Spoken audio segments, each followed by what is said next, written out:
this is the birth story of Vienna. It was an interesting build-up, I guess. We hadn't really planned it. Well, I was overdue to start. Yeah, overdue. There, that's a good start. On the Tuesday, the day before she was born, I was at work. I feel like when you're overdue, you like overthink every little thing. And I was kind of thinking, excuse me, you're the one that overthought everything. I thought it more than me. But anyway, I wasn't sure if like my waters had like broken and like they were just like really slowly leaking. Plot twist, they weren't. But anyway, we decided to go into the hospital kind of because of that. I wasn't like overly concerned about that. But we mostly went into the hospital because we hadn't seen the doctor for like the entire pregnancy and didn't have a midwife or anything. So we weren't really in the system properly. Yeah, we were just kind of winging it. I called the hospital, like the midwife section of the hospital, and told them that we weren't like in the system. And they were like, well, if you're concerned about your waters, definitely come in. But also, even if you're not that concerned, still come in so that we can get everything caught up to date and put you into the system. Just kind of took it slow. We went in and it was like, what, 9 p.m. when we went in? We put Alessi to bed first, then we left, I think. Yeah, because we got home at like 3 a.m. or something. Oh, is this on the first?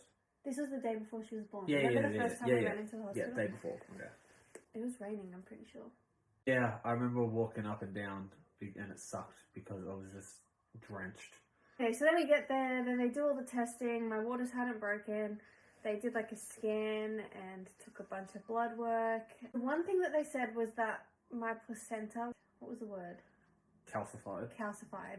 Oh, not quite calcified. They said it had begun to. So it was like a portion of it.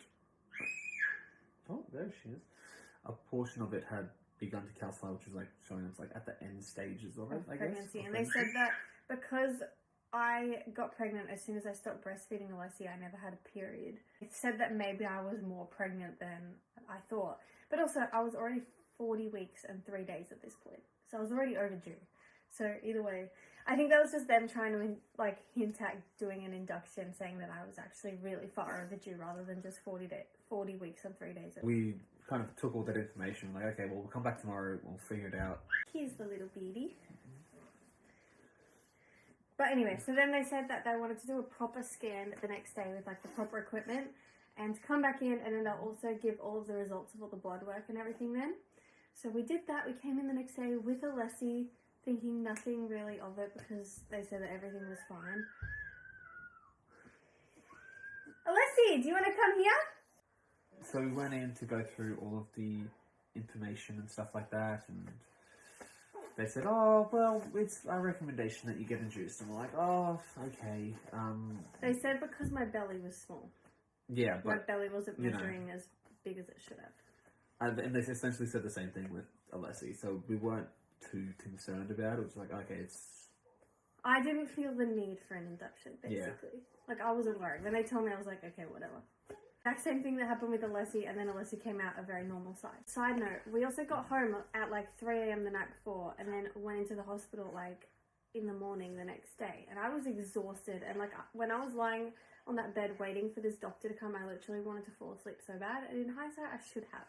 Yes. But I didn't. We were there for quite a while. But Amos took Alessi down to the car to have a proper nap so that she wasn't in the hospital getting into things. That's when the doctor finally came in and talked to me about everything and said, oh, we're concerned about this. And I was just like, okay, because I just didn't really want to argue anything. I was just like, okay, I'll take that information, and talk to my husband about it.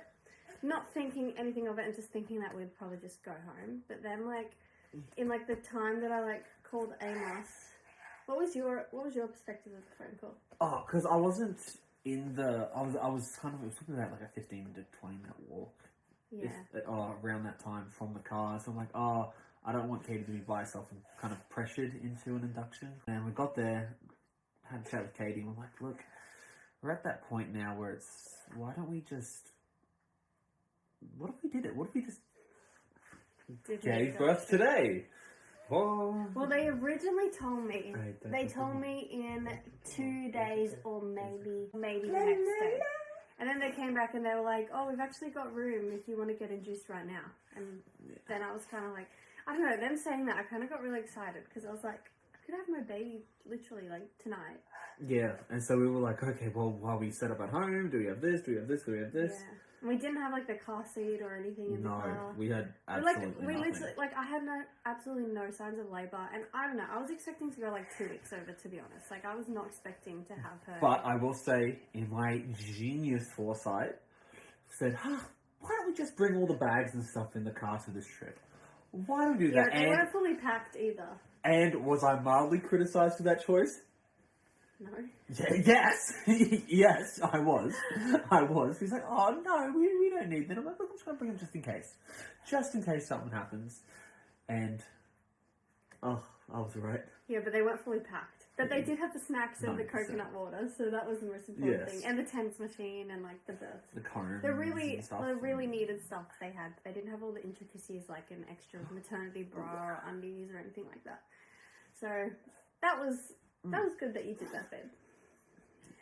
Amos came up so that the doctor could talk to him as well as me, so that we both had all the information. And then we quickly had like a little discussion, and then we decided, okay, yeah, let's just do it after just saying a prayer. We felt good about it. And then Amos and I went down to the car, got the bags out, and also flipped Alessi's car seat very roughly. Oh, jeez. It was also raining while we did it. Kind of lost my cool a few times because it was just, water's getting in the car and the pram's outside, and then Alessi's running around and stuff like that. And... we weren't prepared for it at all. And we had Alessi, and it was in our tiny Mazda as well, so it was not much space in that car. The Prado now. But anyway, so we went down, did that, then came back up, and they got us straight into a room, got us all set up. Nurse. Midwife. Yeah, she was so nice. She was amazing. Sitar. Yeah. And she's from Israel. She was amazing. Just super friendly and super helpful and informative about the whole process and stuff like that. It was so nice because I did MGP with Alessi, and that was a really, really good experience.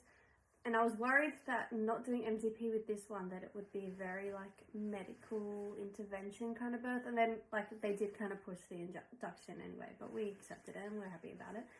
But they were amazing. This birth was actually even better than Alessi's because they were asking me at the start of it what I wanted, what I didn't want, just making sure they were on the same page. And they did not push anything on me. No, they asked about vaccines and everything, and they just didn't care. And about delayed cord cutting and time we want the baby, how do we want to start medication for me, injections for me. Went through everything. The midwives were just do whatever you want to do, whatever's natural, and just go from there. This thought just randomly came into my mind. I asked, can just breaking your waters be a form of induction? If you break my waters and I naturally go into labour, can we just is that possible? And she said, yeah, that's definitely a way that some people go into labour. And then I was like, can we try that? And she was like, yeah, well, how about this? If you go into labour naturally on your own within 2 hours, then we won't give you anything else. But if you don't, then we'll put you on the drip. Yeah, we'll go down that process and explore where you're at that point. Yeah. They broke my waters at 7:45. Yeah, 7:45 p.m. They broke my waters. I started having contractions literally straight away. It was probably, you'd say, I think there's a minor one. Yeah, it was very mild, but it was straight away. Yeah, it was within the first 5 to 7 minutes that it just kind of started saying, hey, I can actually feel my body going through this process now. But it was so mild that I couldn't tell if it was a contraction. Yeah, at this point you could still talk and communicate with me through them.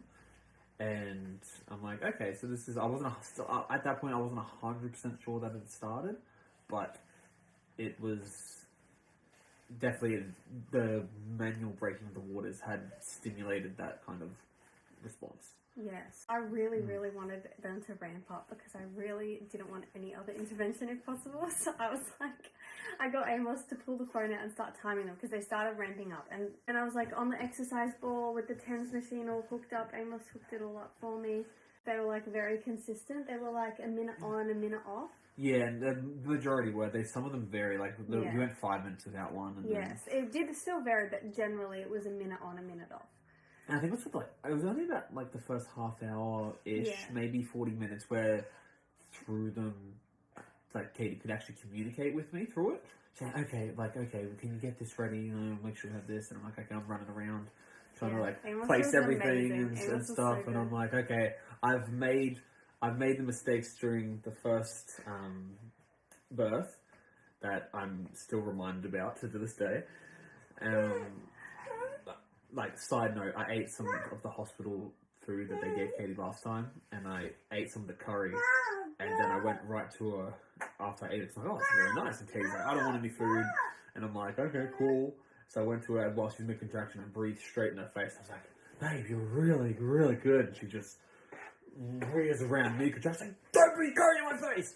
And that, because I was really nauseous through labour with Alessi. Like, I was feeling like I was going to vomit, and then he breathed this gross hospital curry in my face, and I felt like I was going to lose it. Yeah, so I didn't eat anything at all. I had Maltesers at the start, and that was it. We both did. We both did. We both had our little snacks at the start. I had my Maltesers, and I was like, okay, I'm just going to have some water, maybe some coconut water, and not breathe in her face. That was like the most important thing for me, was not to breathe in her face. And so it just went through that whole process. And the water, because we missed out on doing the water birth last time because the lesson came very quickly and we weren't prepared for it. So we jumped in the water. I asked to start running the tub basically once my contractions were a minute on, a minute off. Like, it was still early. It's probably 20 minutes in. I asked them to start running the water. Yeah, and they took a bit of time. And it took a bit of time to fill up as well and stuff like that. And she was like, are you sure? And I was like, yeah. Like, I'm feeling like it's like, because I was remembering from my last labour, like, I knew where I was at, and I'm like, yes, run the water. Yeah, and so water's running, and we're getting, like, the cones and stuff where, like, you grip it. I don't know. That was at the end. Was it? No, you're getting them ready around the tub and stuff like that. No, you got them while I was in the tub. Did I? Yeah. I actually remembers it better than me. Okay, maybe you remember it better than me, but that's what I remember. Okay, anyway. So then basically...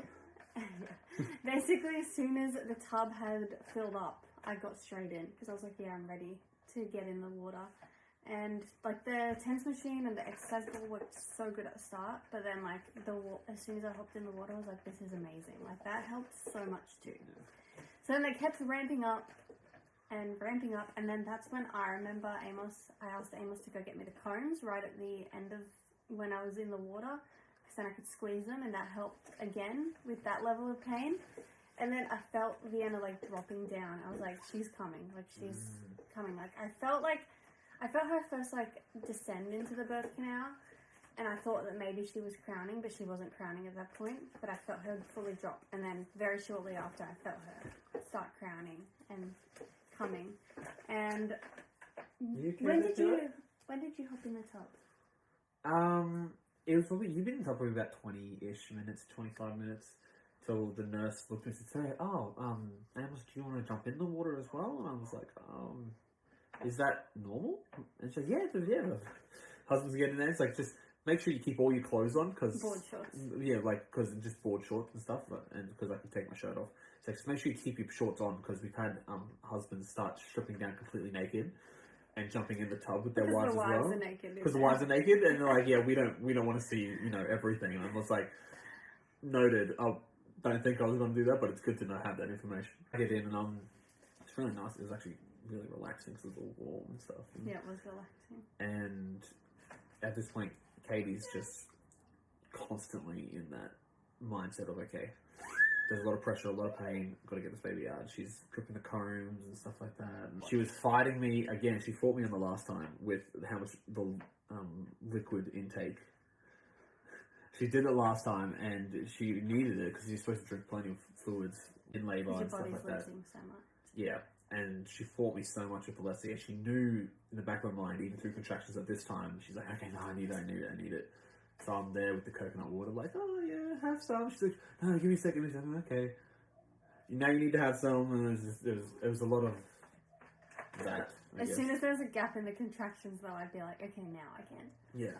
But I didn't really want to. Yeah.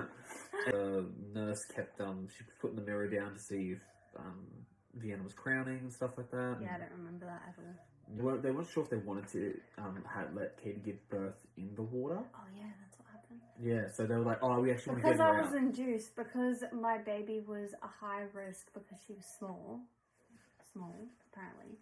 They said that they don't let people give birth in the water. They can use it as a tool to... There is pain relief throughout labour, but you can't give birth in it when you're a high risk person. And but then Katie was just like, no, I'm not getting... But I was getting worried because, like, I was at a point where I was like, I do not want to get out of the water. This feels so good. I cannot imagine getting out right now. Yeah. But then also, I didn't have enough time between contractions to get out of the pool and run to the bed. Yeah, because like it was probably like 30 seconds between contractions now, or if that. Not even. Yeah, it's probably less. if that. Yeah. And so she's like, "No, I'm not getting down." And everyone's like, "Okay, let's adapt to the plan and stuff like that." And so it just her mind, her instincts, I guess, just kind of took over, and everything else kind of shut out. Because I don't remember being rude about that. Yeah, she's like, "I'm staying in the water. That's done." And I remember just saying, like, I don't know how I'm going to get out. Like, I remember saying things like that. And I'm like, it's okay, we'll figure it out. And then Vienna started coming out, and, you know, how do you describe something like that? It was just all, I was supporting, trying to hold Katie up and stuff like that, and because Katie was just full on focus. She wasn't keeping her balance in anyway, so I'm like having to, like, stabilize her while she's pushing out this baby. Like, when I started pushing, I was leaning over the bath. And then, like, it got to a point where I felt like I needed to kind of more squat and, like, sit, like, upright and squat. But, like, in that transition, I, like, lost my balance. Yeah, so I'm her having head to, was like... already half out. Like, yeah, her head was, like, it just come out at this point, and it's just, okay, I gotta... So I'm having to, like, sumo squat, with my arms out like this, and hold Katie under her arms to, like, lift her up. Otherwise, she would just fall straight down on the ouch. But basically what happened, because we didn't plan for the water birth, they didn't explain anything about it to me. And then, like, mid-contractions, they were trying to explain what I needed to do. Well, they kind of explained it more to me, and I was not doing a very good job of filtering that information through. But basically, like, I had to, like, very slowly pull her out and then keep her underwater, but then bring her slowly up to my chest or something. Yeah. Was that what they said? And so she'd come out, and then, you know, it was just, hello, little one. Vienna came out. I could see, like, the red in Katie's face just go, oh, just to relief. Slowly raised her up, and she was just... But I was, like, holding her, and then I'm like, oh, now I have to get out. But I feel really weak and a bit raw down there, obviously. Yeah. And then I'm like, okay, give the baby to someone, because I need to get out without falling and dropping we had to cut the cord first while we were in the pool. We need to cut the cord. And, it was so annoying, because, like, it's deceptive when you're cutting the cord the first time I cut Alessi's cord, it was very deceptive. I didn't fully, like, I've never cut through something like that flesh before with scissors. I forgot how, like, what it was like this time as well, so I was trying cutting, but the nurse had, like, gloves that were the exact same colour, and so I wasn't, and there was, like, a low dim room as well, because that's just how the birthing suite is, and I wasn't sure what I was cutting. I was like, oh, is that the finger, or is that the nurse's finger or something? I'm just guessing at this point. I'm like, yep, that's just cut, boom, boom, boom, got through. And then brought the baby over. Katie got out of the pool. And then put Vienna on Katie's chest. And then instantly just started crying, woke up, and she was happy. Because she didn't cry for a while. Yeah. Like, Alessi cried straight away. I wonder if it's to do with the water, though. Yeah. Oh, yeah, I think it was. Because, like, she was under the water, and she's literally just kind of like... Also forgot to say that she was born at 9:55 p.m, so 2 hours and 10 minutes after they broke my waters, and which is super ironic because they said if I didn't go into labour within the 2 hours, then they'd intervene, but she was actually born in those 2 hours, pretty much. But yes, that is the birth story of our gorgeous Vienna Elisa Marrett.